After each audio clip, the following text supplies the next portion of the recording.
We are. Great. All right, everybody, thanks so much for joining us today for this webinar on the future of APM. This is part of a new product launch from Logz.io. Before I kick things off, just as a few points of housekeeping, this session is being recorded. You will receive a copy of the recording within a couple of days, depending on where you are in the world. There will also be a recap blog to hit the high points, so keep an eye on your inbox and you'll get that recording as soon as possible. Also, you'll see in the lower right-hand corner, there is a chat box on your screen. You can use that to talk amongst yourselves, to ask questions. If for some reason we don't get to your question at the end of the session during our Q&A, a member of the Logz.io team will follow up with you directly. If you have any other questions, you can email info or webinars at Logz.io. A real person monitors that inbox. That real person is me.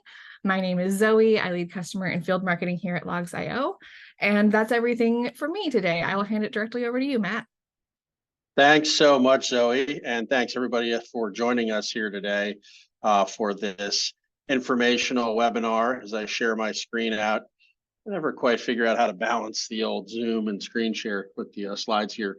But again, the title here is Rethinking APM with App360. And App360 is a new solution from Logz.io that we'll tell you a lot more about today. And we think is a pretty interesting approach to what has traditionally been called, or addressed with, I should say, applications performance management, applications performance monitoring. You choose the but these platforms that have evolved over the years for the purpose of monitoring and managing applications. We should start with some introductions. I'm Matt. I lead product marketing here at Logz.io. I've done that other places. Before that, I was a journalist for a while. Some people think that imbues some integrity. Others might question that, but so it is. And I'm grateful to be joined today by Asaf Yigal, who's one of our Logz.io co-founders and our chief technology officer. Asaf, I know you're grateful that I choose pictures from previous years. I had less gray in my beard and actually short hair here. I don't have Yes. that anymore, but yes. How are Thanks you? for doing that. Yeah, thank you very much for having me. Happy to be here. Yeah, cool. So Asaf's a good person to talk to because he's used this stuff, and as a marketer, it's always great to have folks as a part of these programs, much like our attendees who are the users.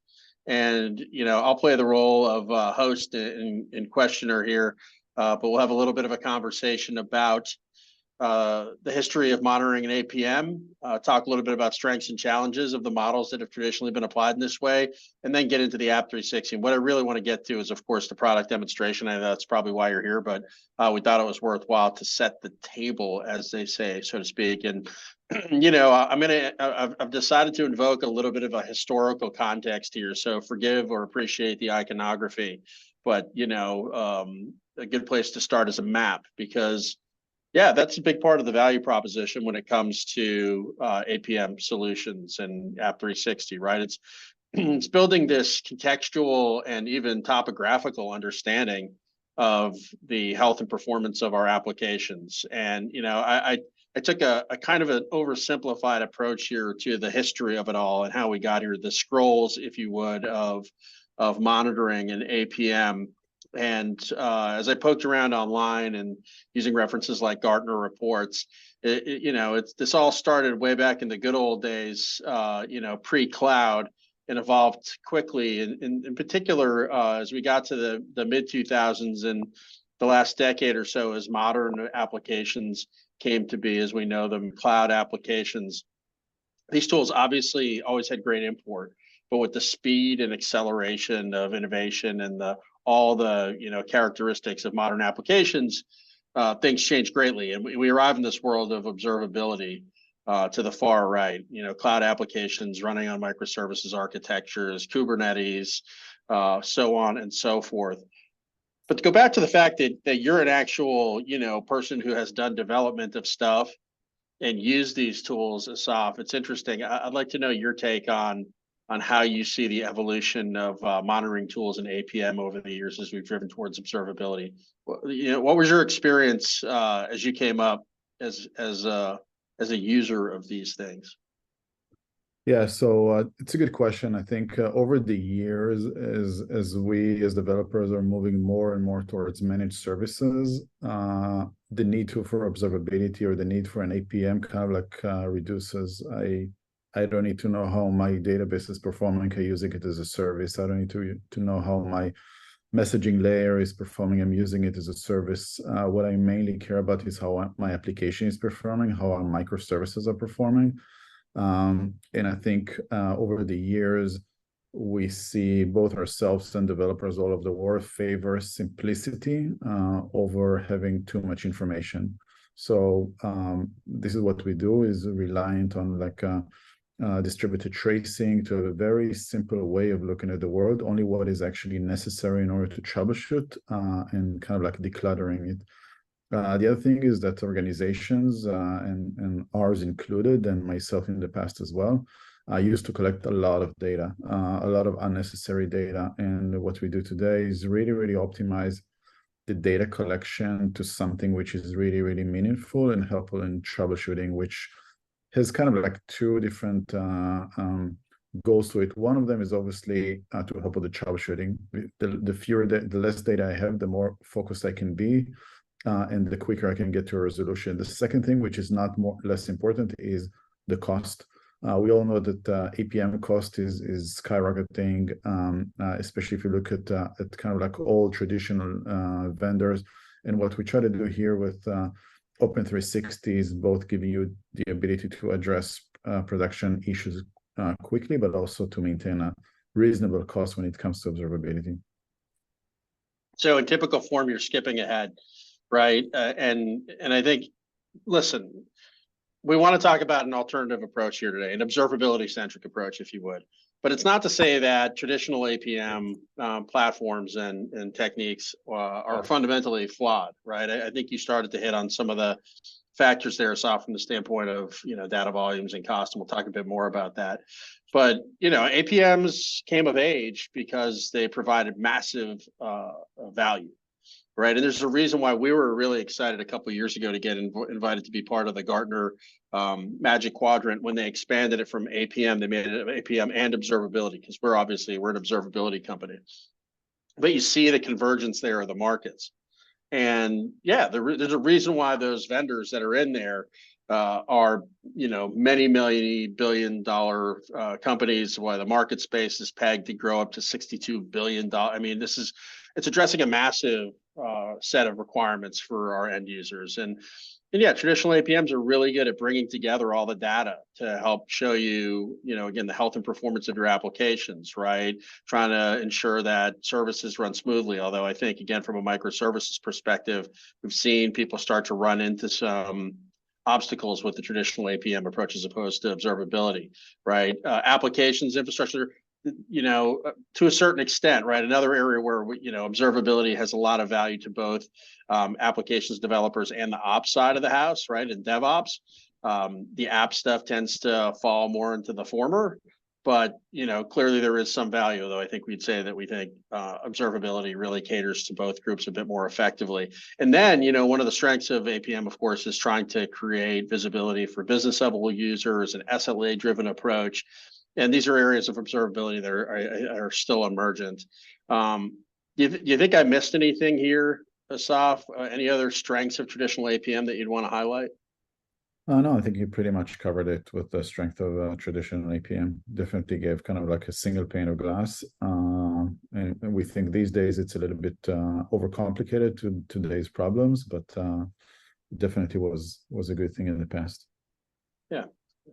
And that leads us, of course, into the notion of challenges. And forgive the notion of the proverbial sinking ship over here as I continue the historic theme.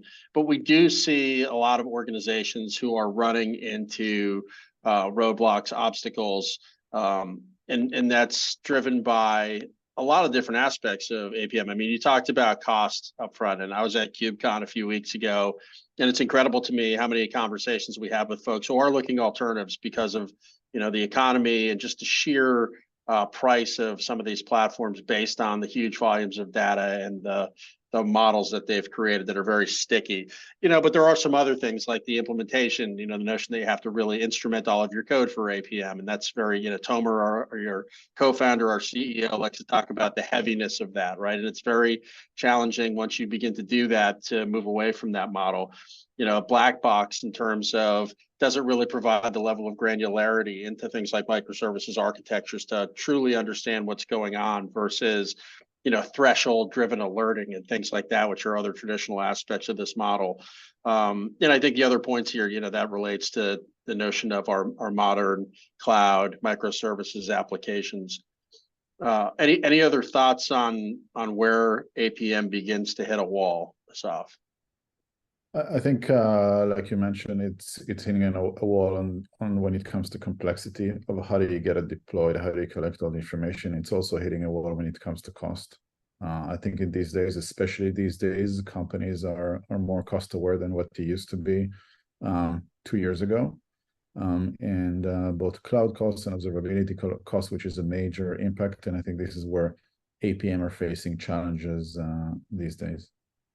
Yeah, and so at the risk of preaching to the choir, I imagine people in the audience, they're living this, right? They're either using traditional APM or interested in a different approach, an observability-based approach, which is, again, that's what we do here at Logz.io. And, the whole notion of App 360, right?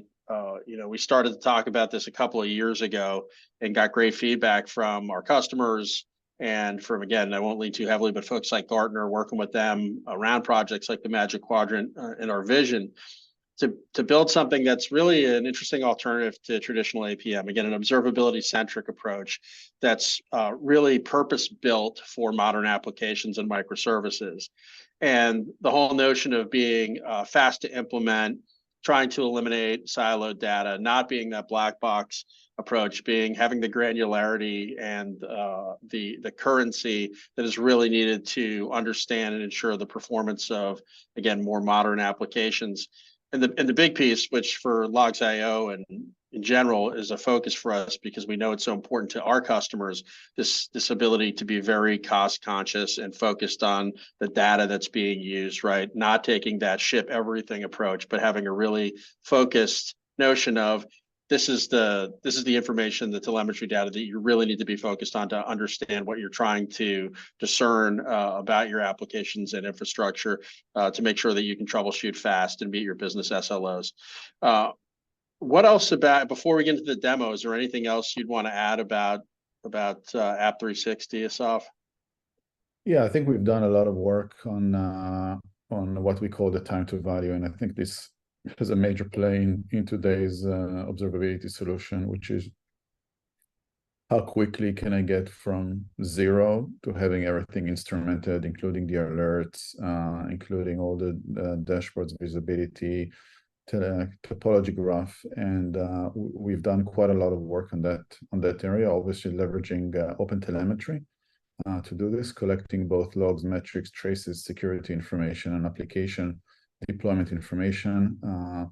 And this is becoming a more important thing when it comes to APM because the environments are so dynamic. You want to be in a position where every change you make is very quickly reflected in your observability solution. I don't need to go and ask people to deploy. I don't need to ask people to do it. I just want every change to be reflected automatically. And we've done a lot of work on making it so. Yeah, and obviously a little bit of a joke here with the cave drawing of the rocket ship. I do think that to a certain extent, this is, what observability is providing is the culmination of what a lot of people had in mind as APM matured, in particular around the cloud. And I bumbled the title here, right? The title here, it was supposed to be components of our App 360 solution. So this is not traditional APM strengths. This is our App 360 solution, which includes distributed tracing, our service list, our service overview, service map, and Easy Connect, which is what you'll see. These are the product components that make up App 360. Apologies for muffing the headline here. Asaf was just talking about Easy Connect. And again, what you're going to see in the demo in just a moment is the ability of App 360 to monitor the 4 golden services, provide that unified view, the service map, which provides that critical topology approach, a topology-based view and approach to monitoring management and correlation. We also have deployments, which is our newly released capability for people to do that timestamp-based analysis, which is critical here as well to, when the performance issues arise, go back and figure out what deployment, what changes were made to, lead to that effect and invoke that. Another key piece of the puzzle here, but I think probably enough slideware and enough talking from me. With that, Asaf, I'm happy to hand off to you for the product demo. Yeah, thank you very much. I am going to share my screen. Just a minute. And the demo that we see here is basically I get an alert. These alerts are being set automatically with Logz.io, and I'm going to talk about how we do deployment, how we collect the information, stuff like that. But basically, I got an alert.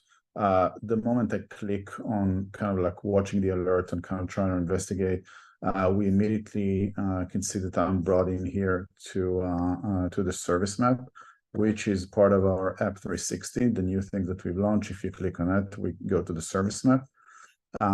One of the things I can see here that from product perspective ability is that I can see all my services, all my microservices, how they're connected, which programming language are being used.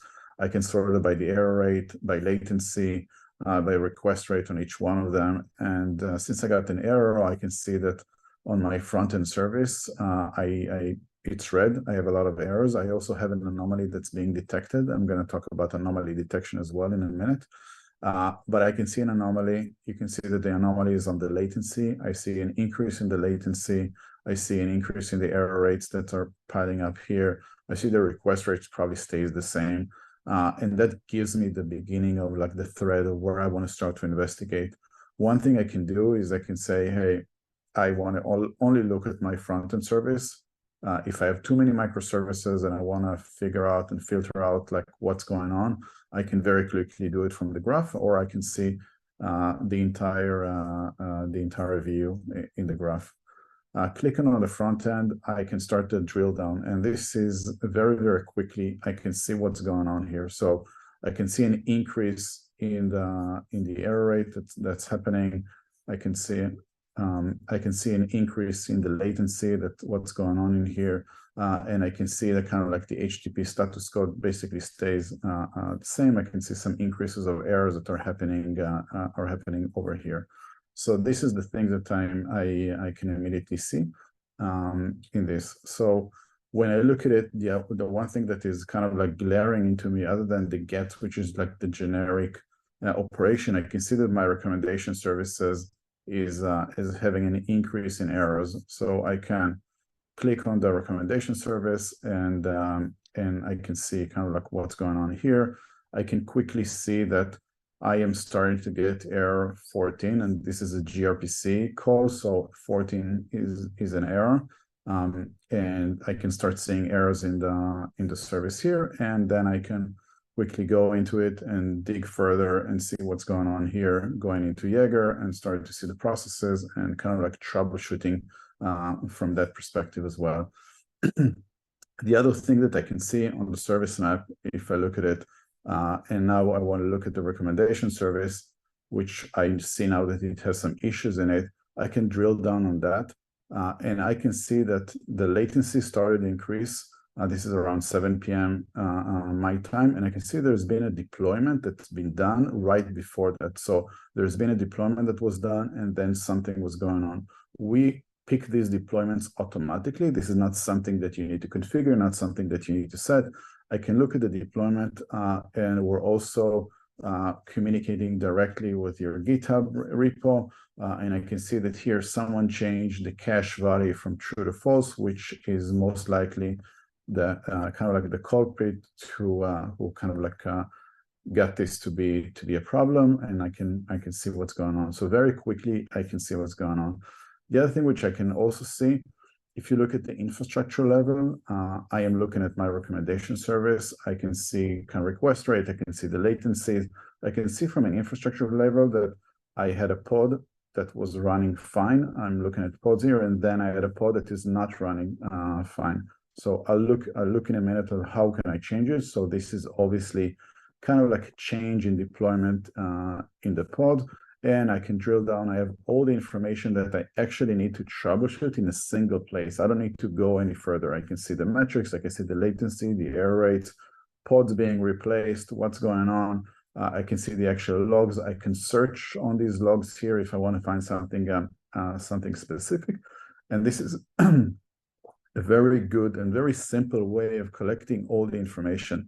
This page here is constructed with logs, metrics, traces, trace metrics, log metrics. All of it is automatically being deployed. All of it is automatically being configured by Logz.io. If I do want to see what's going on from an infrastructure perspective, I can click on the quick view, and now I can see how my pod is actually running. I can see where it's running. I can see the cluster. I can see some information around it. I can see the metrics of the specific pod, and I can drill into it. This is the pod that I'm running.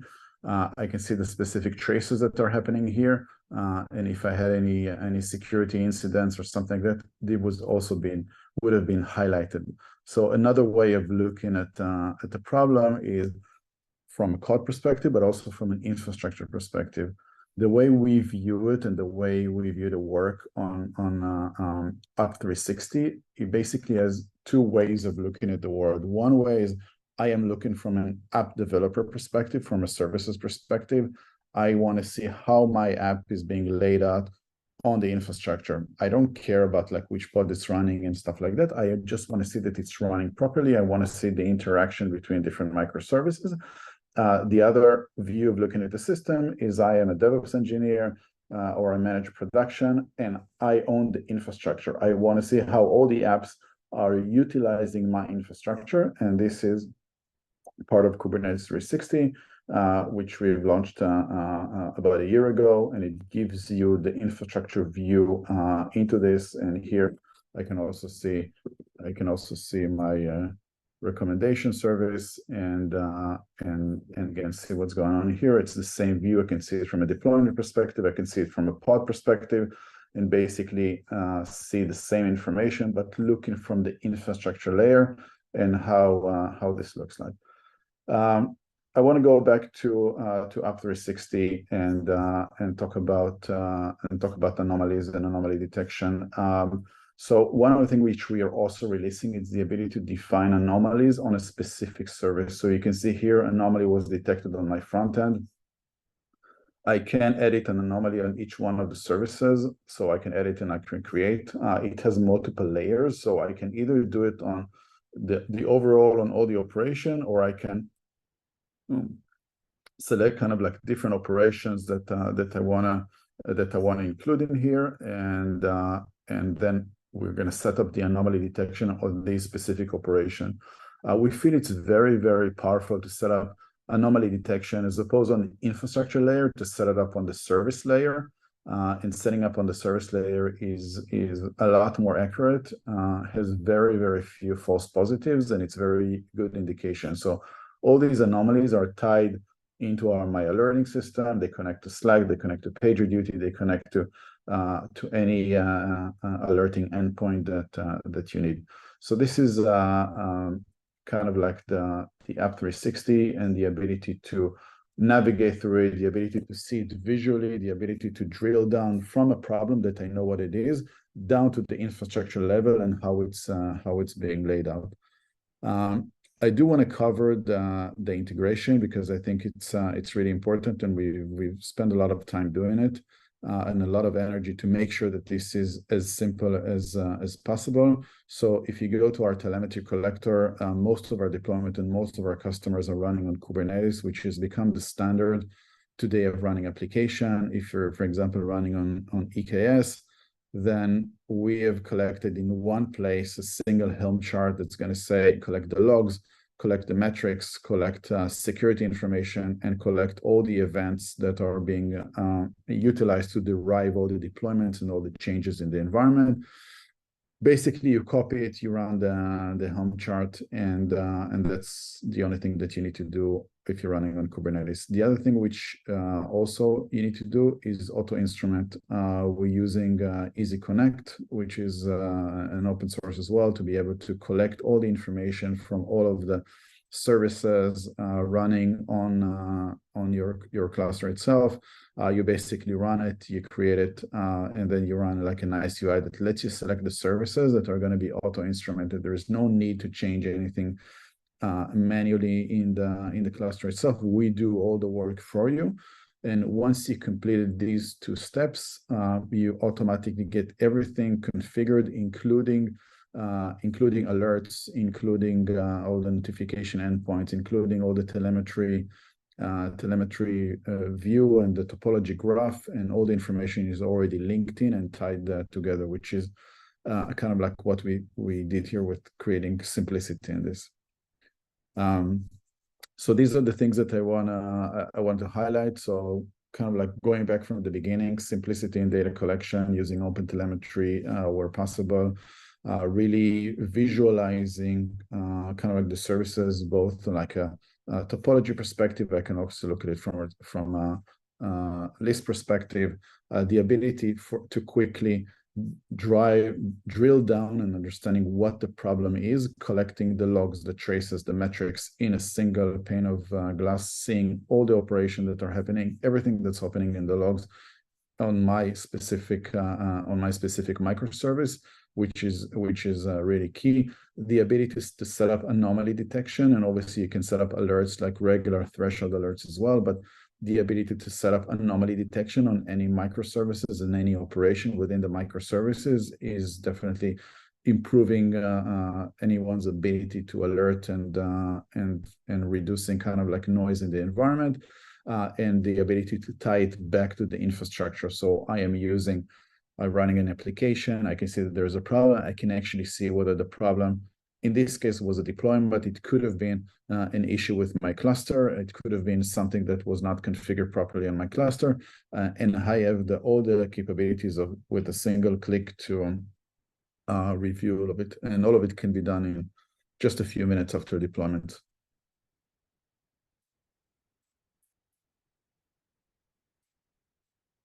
Yeah.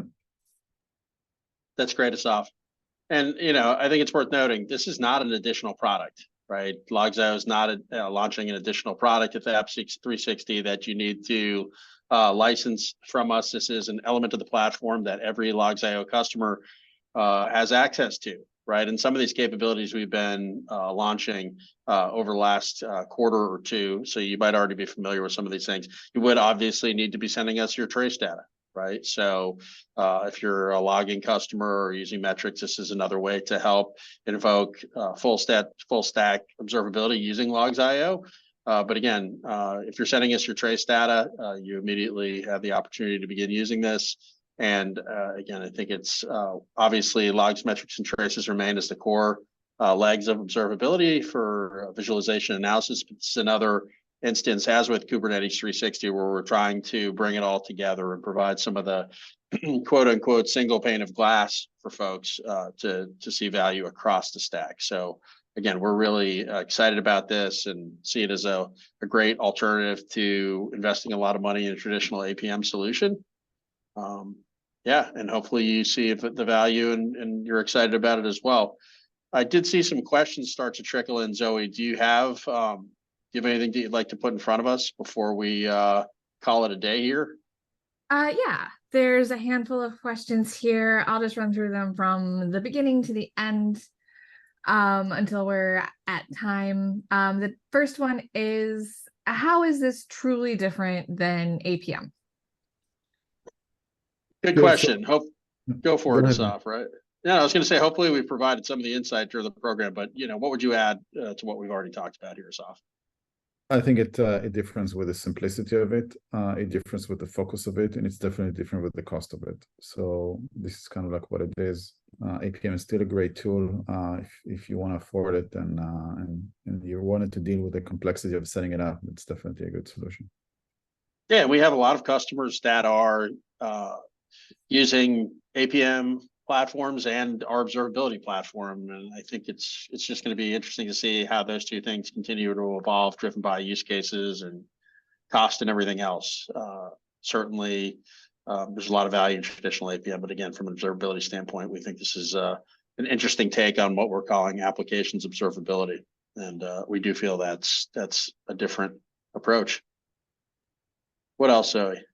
The next one is going to expose a bit of a product marketing gap for me. They asked, we didn't see RUM or RUM. I have a pirate fixation. I don't know which one it's supposed to be, but isn't that necessary for real APM? Yeah, real user monitoring, right? And synthetics, which are some of the, I think those are some of the capabilities that people have become really dependent upon in their APM platforms. That, it's interesting, I think, to talk about if you have the level of visibility that you can achieve with observability, do you really need as much of that? We're not showing it here because it is not part of this solution, right? We have some things that we can approach from an integration standpoint, but the vision here wasn't to create that out of the box, obviously, Asaf. Yeah, and I think from our experience, both synthetic and real user monitoring, the information is reflected in the actual environment. So you would see any problem happening in the microservices that you would see happening in real user monitoring or in RUM. The deployment of RUM is obviously complicated from a volume perspective, from a latency that it adds to your application, and we think while it's valuable, the cost of it doesn't justify the value that you get, because you get the same value just by looking at the microservices and see how they're reacting and see the error rates and see the latencies and see what is actually going on. Yeah, so perhaps it's a bit convenient for us, but we really do think it's worth asking yourself, do you really need real user monitoring? In every instance, I think people have become really dependent upon it, and hopefully through better observability, they might not need it quite as much. Zoe, what else have we got from the audience today? Question is, how is this complementary to tracing? Hugely. Such, it's integrated, right? Tracing, like I said, you have to send us your traces to get here, right? I think there continues to be a strong use case for tracing, full stop, and people will use that for analysis and troubleshooting. But the notion here is, again, bringing it all together across the stack, being able to create some of the capabilities on top of the trace data to enable, again, more unified observability, troubleshooting, analysis. Asaf, how would you answer that question? Yeah, I think obviously we calculate the topology map and we calculate all the metrics from the tracing information. I think keeping all the traces is a costly manner. And what we offer here is the ability to extract the relevant information in a very simplistic way. It's all being done automatically and thus saving a lot of money. It does rely on the actual traces. And I've showed in the demo how you can drill down into any problematic trace and how you can see what's going on. This is basically taking the tracing information, processing it, and making sure that this is visually more appealing and easier to look at than the actual traces. Indeed. Anything else, Zoe? Yes. The last question is, does the data auto-populate from OTel? Right. So, yeah, Asaf, why don't you handle that one? I know you already covered Easy Connect. Yeah, I covered kind of like the data collection and everything through a Helm chart. Yeah, we're collecting data from OTel wherever the data is available through OTel. Whenever it's not available through OTel, we're actually using other open source services. So everything on the collection is being done through open source. And OTel is a preference wherever it's available and provide the information needed. Yeah, it's such a cool catalyst to growing maturity, right? The democratization of the data and having this common approach in OpenTelemetry is super exciting. And again, going back to being on the show floor at KubeCon, so much discussion of how everybody is wrapping their arms around that. It sounds like that's all we've got for today, Zoe, in terms of questions. That's right.